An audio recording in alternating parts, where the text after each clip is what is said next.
Maaga nga natulog si mama ngayon mga guys. Kaya ako na nga muna yung tindero dito sa tindahan. Na kanina pa nga walang bumibili. Na ewan, pag talaga tag-ulan, walang masyadong nabili dito sa tindahan. Kaya kinuha ko na nga muna tong papel para sulatan ng sarado na muna. Kasi magluluto na muna nga ako. Habang tulog si mama mga guys, sarado muna yung tindahan. Sa mga gustong bumili, sumigaw na lang siguro kayo ng Superman para marinig ko kayo sa loob ng kusina. Pero gagawa nga tayo ngayon ng panghimagas. Para siyang leche flan. Yung malaking version. Na promise. Nakakatipid ka lang dito. Na konti lang kasi yung mga ingredients na gagamitin. Kaya kapag nagustuhan mo to, ay pwede mong gawin. Kaya naman, tara. Huwag kang maingay dyan ha. Natulog naman si mama. Basta tara mga guys, mabilis lang to. Panigurado talaga ako. Magugustuhan mo tang lulutuin natin ngayon. Mabilis lang siyang gawin. Yung kailangan mo nga lang 2 iklog. Isang jelly powder, crendensada, food color na kulay orange. At yung pinakahuli nga 3 tinapay. Ay meron pa pala asukal. 2 kutsara lang pala yung ilalagay natin dito mga guys. Pero kung mahilig ka sa matamis, pwede mo namang gawing 10 o 20. Depende sa'yo kung gaano katamis yung gusto mo. Medyo mahina lang din dapat yung apoy. Nahintayin mo lang siya mag-caramelize. Tapos pwede ka nang gumawa ng tanghulo dito mga guys. Pero leche flan yung gagawin natin. Ay di ako sigurado kung leche flan ba yung pangalan. Basta yung mas malaking version nga. Bago ko nga ito imekus, kumurot na nga muna ako ng kalahati dito sa tinapay mga guys. Kasi nagugutom na ako. Kaya kapag ginawa nyo nga to, dapat 2 at kalahati lang din yung tinapay para masunod yung talagang instruction ko dito sa vlog. Kasi kung di nyo to masusunod, di nyo mape-perfect yung gagawin nyo. Dinurog ko nga laging cheesecake dyan mga guys. Hanggang sa wala nang namumuo. Na pagkatapos, sinabay ko na din tong crendensada. Na grabe mga guys, ang bango na kahit di pa natatapos. Na-excite na tuloy ako. Ay, sunod naman yung iklog. Nainamoy ko pa siya dyan. Kasi baka sira pala tong iklog na nakuha natin. Sayang ang effort. Baka di pa matuloy. Pero mabango pa naman yung itlog ko dito mga guys. Kaya pwede pa naman siyang isama sa leche flan. At para magkaroon namang kulay itong ginagawa natin, naglagay lang ako ng konting food color. Kasi para mas matingkad nga yung kulay niya. Na hindi lang siya kulay yellow mga guys. Nakapag ganito nga yung kulay neto, siguro mas mahal mo itong mabebenta. Wala pa naman sumisigaw na Superman mga guys. Kaya tuloy pa rin tayo dito sa pagluluto. Naglagay lang ako ng 2 basong tubig ng nawasa. Tapos sinabay ko nga yung jelly powder. Hinintay ko nga lang siya dyan na medyo kumulo bago ko nga ilagay itong menekos-mekos natin kanina. First time ko lang din pala makakagawa nito mga guys. Kaya excited din talaga ako sa magiging result. Sana naman mga guys maging perfect to. At nang hindi ako mapahiya dito sa vlog. At na medyo kumukulo na nga, sinalin ko na rin siya dito sa na-caramelize na asukal. Na ayun mga guys, ganun lang siya kabilis. No, diba? Wala pang 3 minutes nagawa ko na to. Basta mabilis lang din siyang gawin. Na kung gusto mo nga ng panghimagas, na masarap at makakamura ka lang din, pwede mo tong subukan. Napalamigin lang natin siya ng ilang minuto mga guys. At na medyo malamig na nga, pwede mo na siyang ilagay sa ref. Kasi para mamaya malamig talaga. Na habang hinihintay nga natin siya lumamig, sinabay ko na din yung pagsasara ng tindahan. Kasi wala na rin bumibili. At saka mag-aalas 10 na din mga guys. Oras na din talaga para magsarado. Maya-maya pa lalamig yun, ilagay natin sa ref. Kaya maliligo na muna ako para maging fresh like doggy na ulit tayo mga guys. Na eto na kayo nagawa natin mga guys. Malamig na siya. Kaya mapapakita ko na sa inyo yung finished product. Na perfect naman natin tong bilog mga guys. Kaya tara, kain na tayo.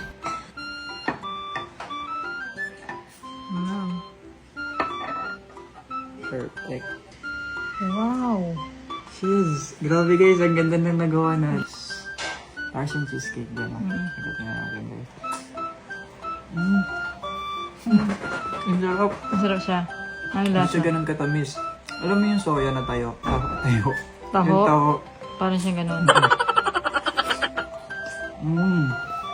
Busin ko na ito ng isang rice guys. Ang sarap niya. Hindi naman pala siya ganun katamis.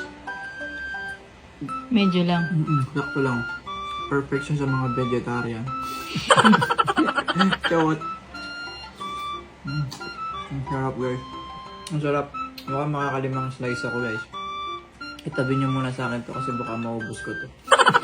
Yung pang dessert, pwede nyo rin tong gawin. Ayun lang. Bye-bye! Ya? Ya? Mag-grocery ka na nga muna, walang laman yung rep. Yan! Dali na. Ano? Ibigay mo ako dun. Ala, nasan? Oh, pili mo lahat ng mga paborito ko mga pagkain, no?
Ngayong araw na nga namin papagandahin tong rest house. Nasa mga nagtatanong ng renovation. Eto na mga guys. Na nagumpisa na nga kami mag-ayos dito. Na kami na rin nagpintura. Kasi wala na kayong pambayad ng labor ni ate.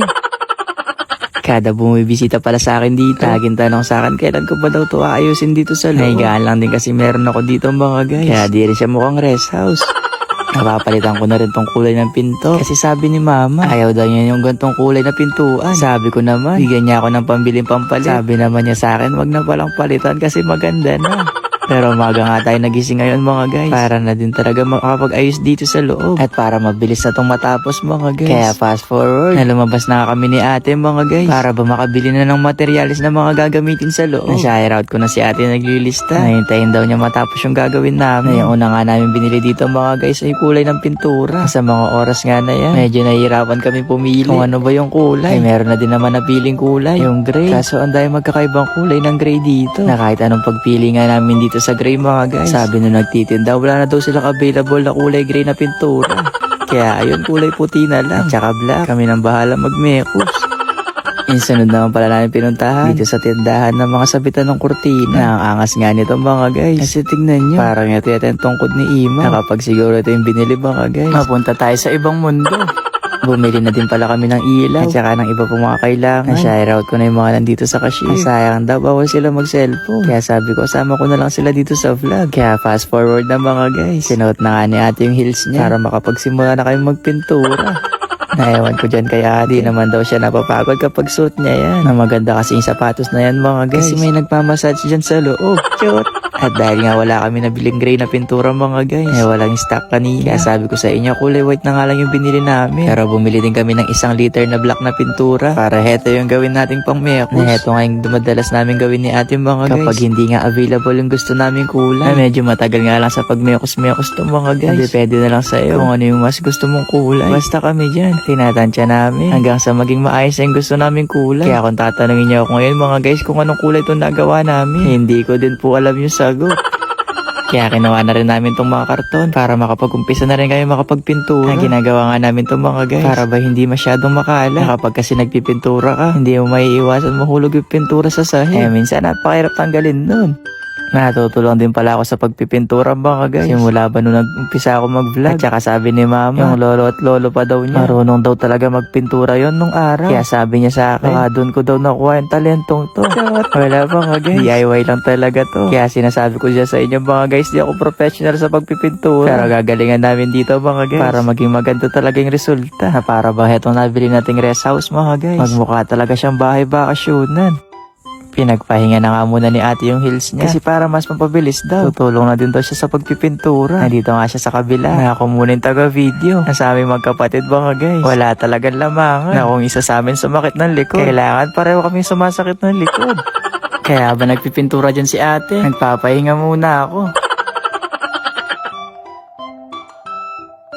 Nagpatulong na nga kami dyan kay Bokyo para na din mapabilis. Na kailangan din kasi talaga namin matapos to kagad mga guys. Kasi baka bukas o sa susunod na araw matapos na rin yung mga pinapagawa kong furniture. Na sobrang ganda ng mga yun mga guys. Napanigurado ako, magugustuhan nyo talaga dito. Na baka kasi sobrang ayos nga dito mga guys. Ipa-staycation na rin natin tong rest house. Shot! Pinapunta ko na nga yung pinsan ko dito para mapalagay na din tong nabili kong ilaw. Na medyo malabo na din kasi yung mga dating ilaw mga guys. Kaya para mas lumiwanag nga, pinalitan ko na siya ng bago na mas malaki. Pero di ko na pinashandelier yun dito baka guys. Kasi baka pag natutulog tayo, mahulog sa atin tong ilaw.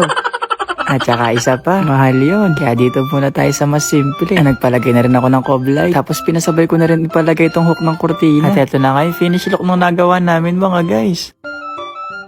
Sobra napagod nga ako dyan mga guys. Update ko na lang kayo bukas. Ayun lang. Bye-bye!